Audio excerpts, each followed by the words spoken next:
Could this be? Oh, it might be. おやおやこの静けさ。ここは東洋の禅寺かね。It's gotta be her. It's her, isn't it?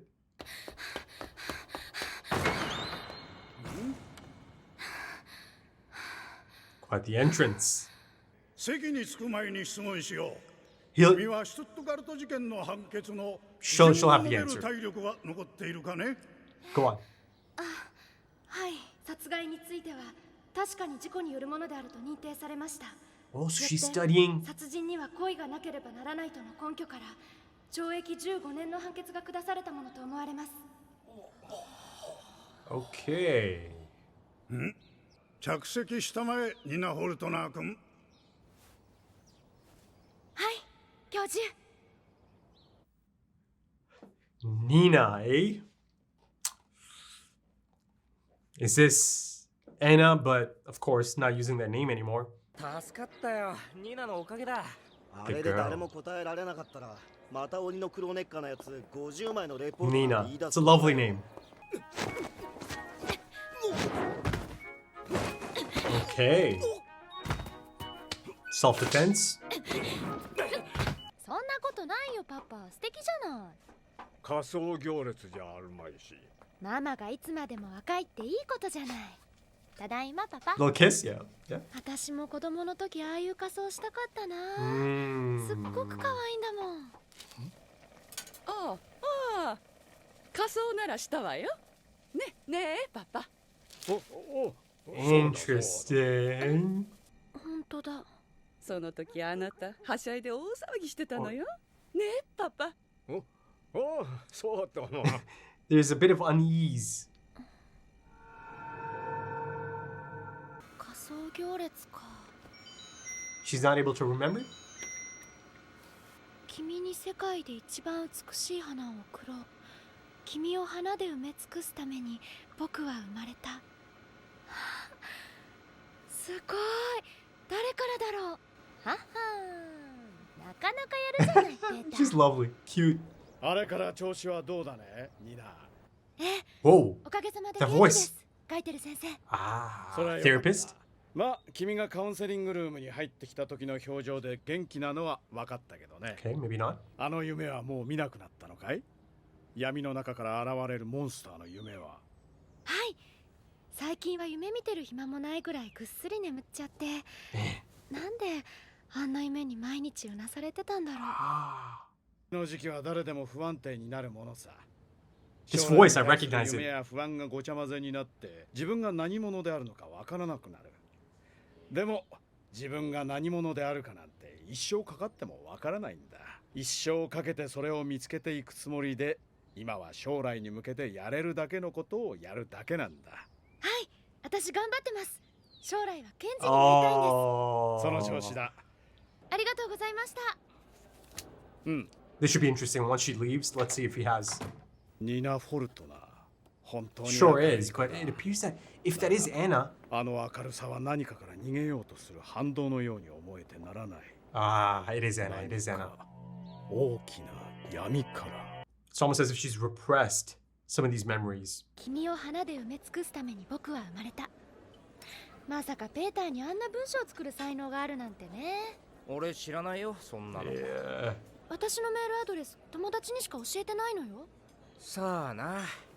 Unless someone who's really quite 分かったの resourceful はまた got 俺の it. 恋のライバルが増えたってことだけさ。 But that love could be the love for a sibling. 犯人はまず両親を銃によって殺害した後、二人の子供を紐で考察している。 That was Dusseldorf. 質問の内容がわからないのかね。いえ、 A bit distracted today. この後半の焦点は被告人による以下。 Yeah, that might hit a little too close to home. 証拠が Oh no, it's gonna be that look on her face. ニナ、どうしたんだ？ Oh, is she gonna say it? She gonna say it? ニナ。先生の話で急にはあ？一家惨殺猟 Yeah, 奇事件 it の。 triggered. やめて。 Yeah. 子供の頃よっぽど怖いホラー映画でも見たのかい？私 Yeah, okay. 記憶 She doesn't remember. ないの。10歳以前の記憶がないの。 Ah, it's gotta be Anna. I mean, it's pretty clear at this point. Something is going to trigger that memory. 私の記憶、子供の頃の記憶。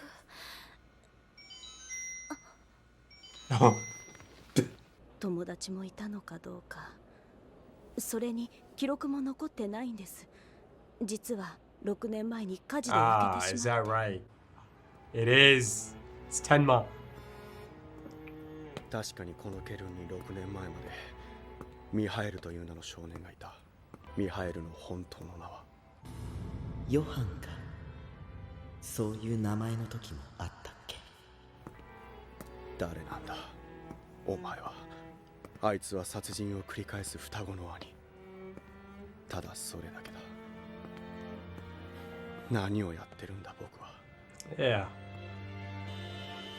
双子。 Yeah. 妹。 Yep.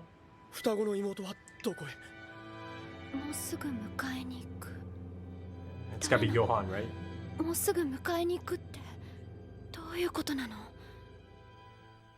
Who could that be? As monster appears on the screen. 殺されたハイナウ夫妻が男の子を養っていたんですね。 Aha. どんな子でしたか？その子のことだったら知ってるよ。 Sounds like an old timer. Old head. 上がりなさい。ちょうどお茶を入れるところだ。 You've gotta love old timers giving you these stories, right? おかけなさい。はい。 I'm sure he's gonna have some interesting things to say about the boy. 私はおかけなさい。 Okay. He's done his time. お茶を召し上がれ。あんた医者だろ？あの子から聞いてるよ。あんたドクター天馬だろ。最近講義に見慣れない男の子いるじゃない？あ、いるいる。12号教室の絶対に先生に刺されるっていう伝説の席に平気で座ってるやつ。なのに先生に刺されないのよね。そうそう、それであいつ知ってる？授業中ニナのことじっと見つめてるのよ。あの子はあんたに非常に感謝していたよ。ドクター天馬。 Yeah. あんた命を救ってくれた親以上の存在だとね。彼は何と名乗っていましたか？フランツ。しかし本当の名前ではないと言ってた。そんなことまで話すほど彼はあなたに心を許していたんですか？ He's blind, so he couldn't even see his face, right? Because the 1987年の3月から1988年の4月までの14ヶ月だ。そしてある日突然姿を消した。彼は非常に頭が良かった。礼儀も心得ていた。そこの椅子に座り、 oh, maybe he's 彼は not ひた blind. すら勉強を続けた。私の教える英語とフランス語をみるみるうちにマスターしていった。姿を消す頃にはどちらも完璧に操れるようになっていたよ。たった12歳の子がね、よく私の話すことに聞き入っていたよ。彼が特に興味を示したのは何の話だと思うね？ War?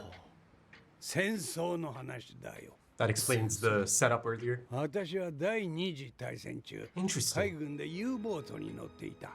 普通の子供なら冒険団としてこの話を楽しんだろう。しかし彼は違った。He's built 彼 different. が最も興味を示したのは、恐怖だよ。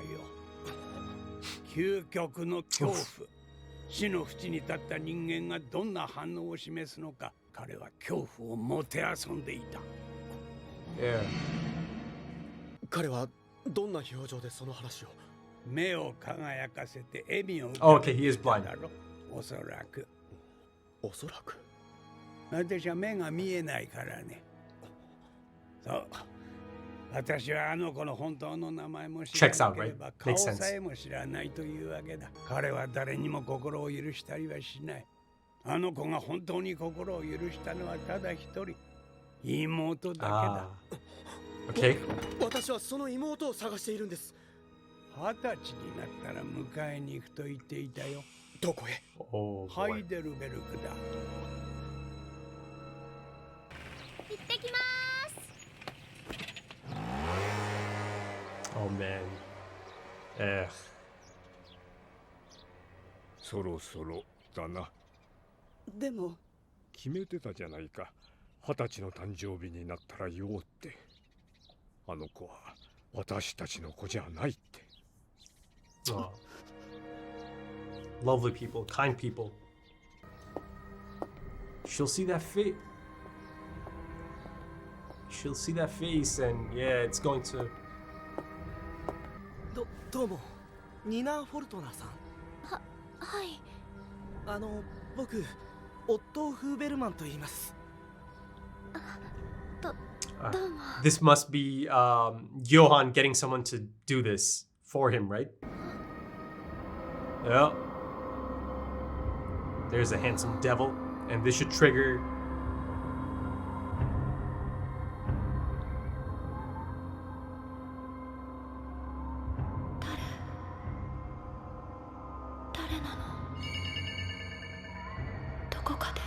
Yeah. Oh yeah.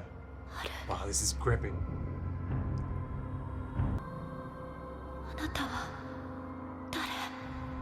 Interesting choice here.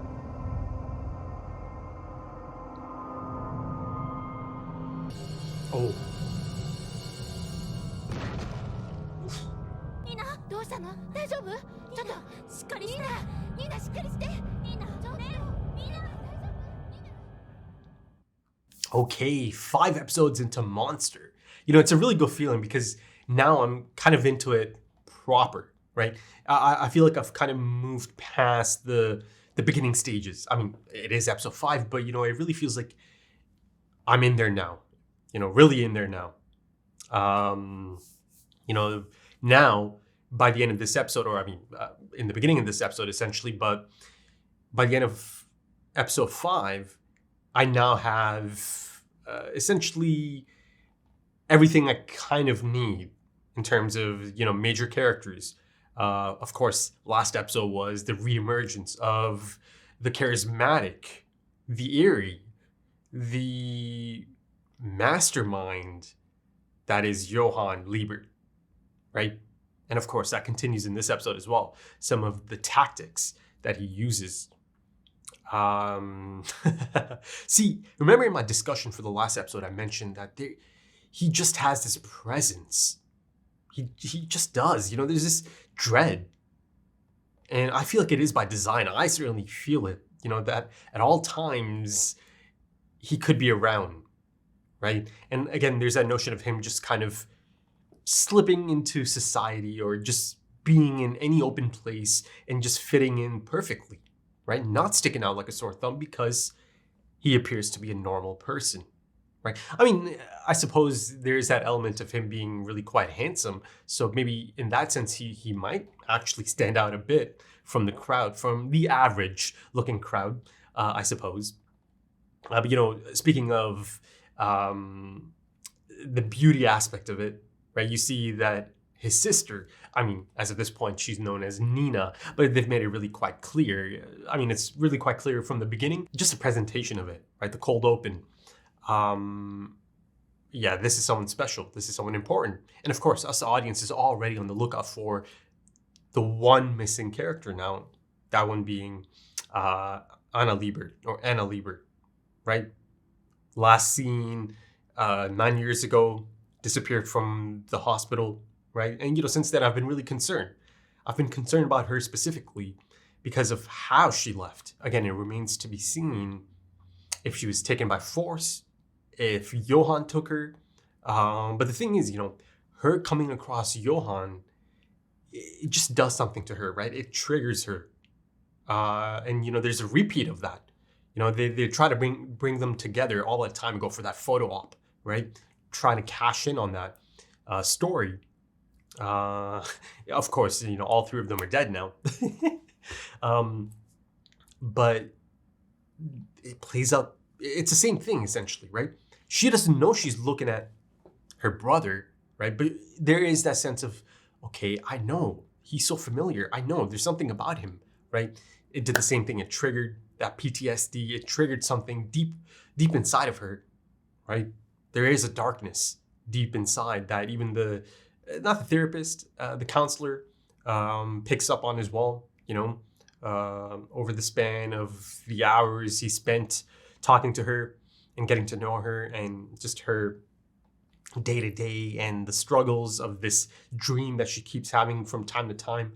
Though now she felt that she doesn't even have time for that. She's really quite busy. She's a busy bee, right? A normal member of society, a functioning member of society, a respected member of society. And I'll get into that aspect of it, right? My first take on Nina. My impression of Nina, much like how, I had my first impression of Johan in the last episode. Striking. There's a striking contrast there for sure. But, going back to my point about Johan being this constant presence, and even though he only appears that one time right at the end of the episode, it's just so impactful, isn't it? Johan has mastered the art of timing, right? He gets others to do the work for him. And, they essentially show us that aspect of it as well. Junker, the late Junker, or Junker, God damn it, one of those. I think it's Junker. Junker is the closest, I think. He's a master at making people come to him, right? He's a master of, not disguise, but a master of not attracting attention to himself, even though he has all the attributes of an individual who can draw attention to himself. He appears to be a master of baiting people, right? Uses bait if necessary to make people come to him, to make people do the things that he needs them to do. It was already clear that he has this master manipulator aspect to him. I mean, this is clearly quite the impressive individual, right? Even at a young age. The thing is, these things that I'm, kind of, I guess, complimenting him on, these are not things that he kind of figured out just recently. These are things that are clear to see even at a really early age. The older man who had a lot to say about Johan, a lot to say. This is the type of thing Johan does not like. There's a lot of talking, right? But of course, he's blind. So I suppose for that reason, Johan didn't feel the need to take him out, right? But, he still knows quite a bit about Johan. He gave Tenma quite a bit. I mean, he gave Tenma the next location, essentially, right? Tenma is heading to, you'll have to excuse me, I forgot the name of the place. But yeah, he's heading there, right? He told him about, the 20-year thing. He'll go to get her. He'll go to collect her when she's 20 years old. Much like how her adoptive parents, decided that, once she turns 20, they'll let her know, right? They'll tell her the truth about her past, about their actual, relation, or the lack of their biological relation. See, right there, there's just this massive death flag looming above those nice people, right? That's the concern here, isn't it? Because, a lot of this episode is really quite wholesome, and that in itself is really quite deliberate. But then, after a certain point, it starts, I don't know, it just starts, the darkness starts taking over, doesn't it? And yeah, I fear for them. I love how Urasawa sets it up in a manner that is clear to the audience. Yeah, check it out. Look at this. Look at this wholesome setup here. Look at this wholesome life that she's leading, that she's living. These wholesome people that took her in. Isn't it so nice? Isn't it so nice? But of course, all of us know it's going to be snatched, right? And it's in the beginning stages of it by the end of this episode, as Johan makes an appearance, right? And then he causes Nina or Anna to faint once again, right? Much like 9 years ago, like I mentioned earlier. Yeah, Johan, my God, this dude, he mastered both French and English at the age of 12, I believe. See, this, I touched up on this. There's a past. There's a past before all of this. Clearly, this is not a normal young child. I mean, he's a prodigy. And of course, it appears that it's applicable to Nina as well. And I'll just call her Nina for now, at least until the show itself kind of officially tells me that, this is Anna. right? Much like how Johann, let's just call him Johann, even though that's not his actual name. He goes by a few different names, right? He's gone by a few different names: Franz, Mihail, or Michael. Yeah. So yeah, Johann and Nina for now. But yeah, she's really quite impressive herself, isn't she? She's in training. She's studying to be a public prosecutor. And that in itself is just so juicy, isn't it? The setup there. The path that she's on, right? In comparison to the path her brother's on, right? Yeah, there's a lot of just exciting possibilities that could come out of this. But I mentioned Tenma earlier. Now he knows he has his next destination. He's about to get really close. Really close. Now the thing is Johann actually expecting Dr. Tenma? Does he already know that Dr. Tenma is on his trail, right? Does he know, or does he just understand that Dr. Tenma is the type of person who can't just leave this, right? He can't just leave this, He can't just let it be. So perhaps Johann knows and understands that Dr. Tenma is going to come, right? But yeah, still, the fact that he left that older man alive is still... Is it as simple as, oh, okay, he's just blind, so I'll let him be. I'll let him stay alive. I don't know. To me at this point, I feel like everything that Johann does, even at that early age, it just feels really deliberate. That, he's been planning for a long time. He's able to plan. Long-term planning even. And the thing is, he knows how to extract knowledge from people. He knows, right? He's intelligent enough to know, even at an early age, that, okay, I can pick this up, right? I can learn from this individual, right? This can assist me. And he does. He learns quite a bit from the older man. And, that scene in itself, I love the presentation of it, the pacing of it. It just sits. It felt so natural. It felt so authentic, right? I just loved how it was handled. A lot of these scenes could easily be out of a high-end HBO show, right? And that reminds me, I forgot to mention in the intro for episode 1, another thing I did know is that Del Toro was attached to this project, that he was going to do an adaptation for HBO, and it wasn't just apparently it wasn't just in the early stages. It was meant to happen. Like, it was far along enough that it was meant to happen. But then I guess it just kind of fell apart. Something happened and it fell apart. And I'm not saying that I need a live action adaptation, but the fact that it was discussed and really that far into the process. But yeah, maybe hopefully in the future it comes back to it.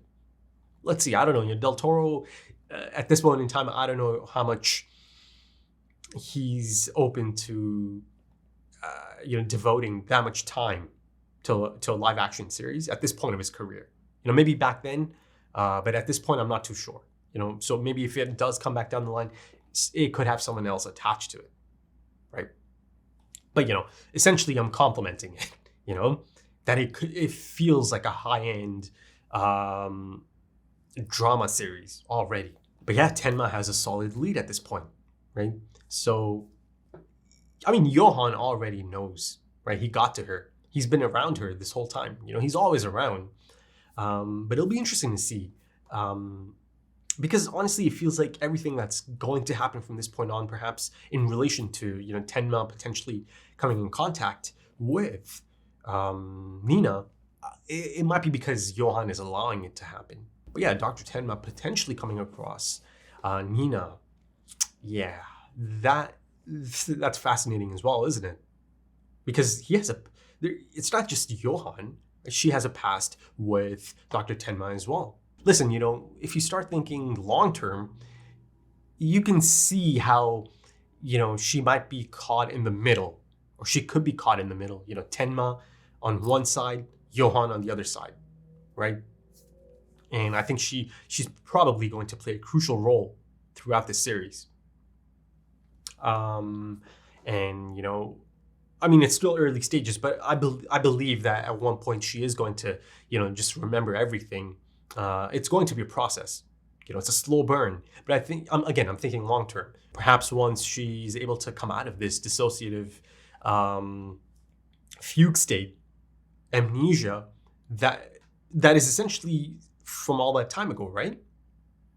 See, for some reason, I just kind of assumed, I suppose because of the time skip and all that, and then, I saw the life that she's living now, I just kind of assumed, okay, maybe those memories did come back, right? But it's also kind of showing us how she was able to get over all of that, and she was able to kind of have this type of life, persevere and have this type of life, despite her dark background, or not her own specific dark background.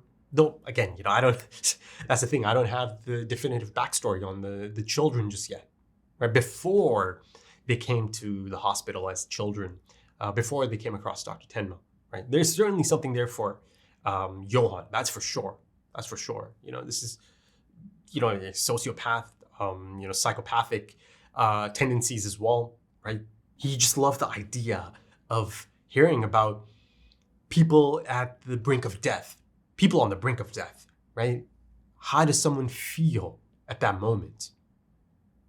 And I love the presentation of that sequence, right? As she catches Johan over this guy's shoulder, Otto Huberman, once again kind of leans into him being this ghost, right?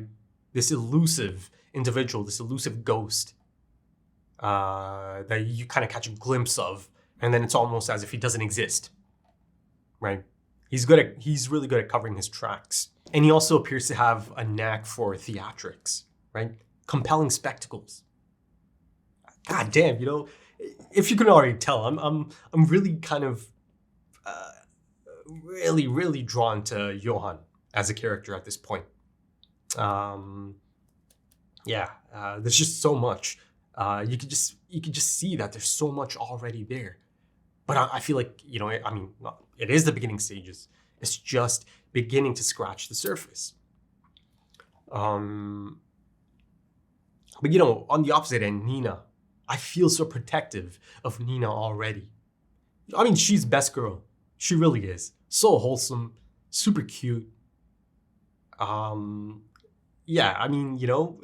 just feels like it's all by design as well. To get the audience to latch onto her almost immediately. And it's effective. It really is quite effective, right? I do feel this dread now.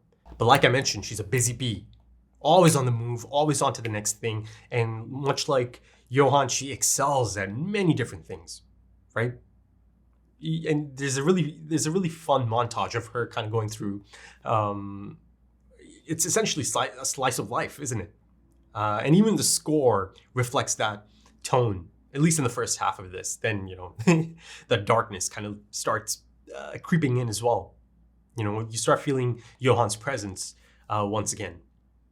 But, I think subconsciously she's just kind of programmed to keep busy. I feel like a part of herself is actually trying to protect her from that deep darkness that even the counselor kind of picks up on, right? Once she leaves, he kind of comments on it, doesn't he? His professional opinion is that all this cheerfulness is a reaction to something she's running away from, a darkness that she's running away from, right?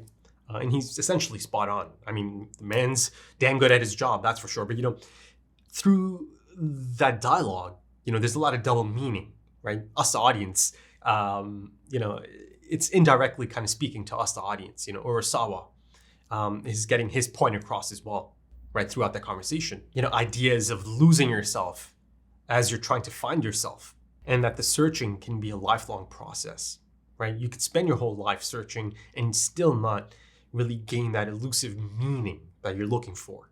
Now, going back to the older man, he tells Tenma that there's only one person he truly trusts, and that's his sister, right? So perhaps there you have a chink in the armor. Again, I'm thinking long-term storytelling here. Perhaps down the line, that could play a part. But it's a little bit difficult to tell how he feels about his sister. I do feel at this point that, he cares for his sister.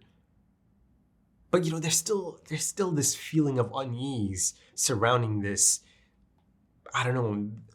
his approach, essentially. there is something a little bit off-putting about it. I mean, it is Johan after all, but the email, the blanket of flowers, I believe, right? I was born to lay a blanket of flowers on you.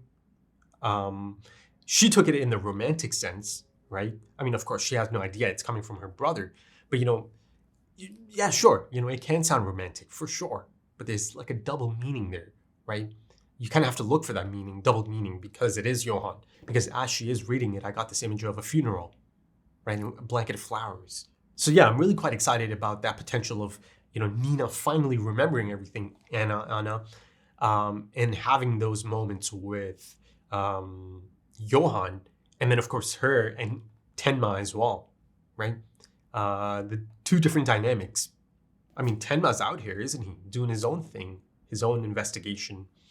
And he is Japanese, right? So he must be drawing some attention to himself, right? But most of these people are really quite happy to talk to him, even about a touchy subject at that. And essentially it confirms that, yeah, they moved around a lot, right? And he kind of goes to those families or areas of those families that used to have Johan and perhaps Anna as well. Though, of course, it also sounded like they didn't always come as a package deal, that they did get separated as well. But then the most recent one before, going to the hospital, before the incident, essentially, they are together. The Lieberts had them together. Unless I'm just kind of messing that up. To me, it sounded like, yeah, they did get separated at some points. But yeah, Lungi, or Lung, no, he's not around at the moment, but surely he's keeping tabs on Tenma. I feel like one of the reasons he did let him go, and I think I mentioned this in the last discussion, is because he kind of wants to see Tenma. He wants to tail him, perhaps, right? I think he's keeping tabs on him shortly.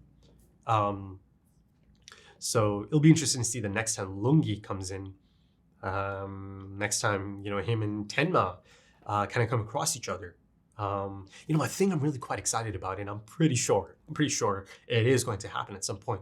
Lungi, or Lung and Johan. At some point, these two forces are going to clash or come across each other. Surely, that it's just right there, right? It's just such a juicy prospect. And, I've got to say, it's actually really quite noticeable and clear to see the amount of research Urasawa must have done for this, right? To me, these places feel authentic. Of course, you'll have to let me know for sure. To me, it's clear that there's a distinct look to each one of these cities or places that they go to, right? Be it through the people or be it through the look of the structures. I'm really enjoying this setting in Germany. And of course, the time period itself, I'm sure it is going to play a larger role as well as the story progresses. I'm sure of it. There must have been a reason to stage it in that era. I've already seen some of the stuff that's at play because of that era, right? And that could be at play, right? Or was at play, but could be at play in the sense that it might be revealed to us a bit later in terms of the past, right? Johan's potential past, Anna's potential past. But yeah, I think that should do it for this one, folks. If you enjoyed that, consider dropping a like, consider dropping some comments, give me your thoughts. If you're interested in early access to the next few episodes right now, or perhaps even timer-based full length, consider checking out the Patreon page and possibly supporting the channel. If you're interested, the links are in the description and the pinned comment. Also links to social media, if that's your thing. Check it out.